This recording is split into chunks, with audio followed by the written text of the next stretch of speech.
اعوذ باللہ من الشیطان الرجیم بسم اللہ الرحمن الرحیم۔ امام جعفر صادق علیہ السلام ارشاد فرماتے ہیں اِنَّ لِقَتْلِ الْحُسَيْنِ فِي قُلُوبِ الْمُؤْمِنِينَ لَا تَبْرُدُوا أَبَدًا۔ بے شک امام حسین علیہ السلام کے قتل پر مومنوں کے دلوں میں جو حرارت ہے وہ کبھی ٹھنڈی نہیں ہوگی۔ آئیے سمجھتے ہیں کہ اس کا مطلب کیا ہے۔ جب امام حسین علیہ السلام کو کربلا میں شہید کیا گیا تو وہ صرف ایک انسان کی موت نہیں تھی بلکہ حق اور باطل کے درمیان جنگ تھی۔ امام حسین علیہ السلام نے ظالم یزید کے خلاف کھڑے ہو کر ہمیں یہ سکھایا، سچ بولنا، انصاف کے ساتھ جینا اور دین اسلام کے لیے قربانی دینا، یہ سب بہت اہم باتیں ہیں۔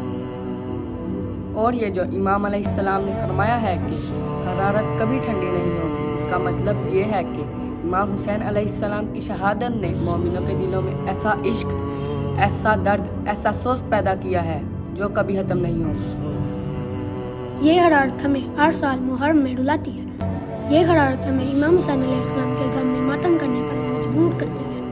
یہ حرارت ظلم کے خلاف آواز اٹھانے کی طاقت دیتی ہے۔ امام حسین علیہ السلام صرف 1400 سال پہلے کے رہبر نہیں بلکہ ہر زمانے کے رہبر ہیں۔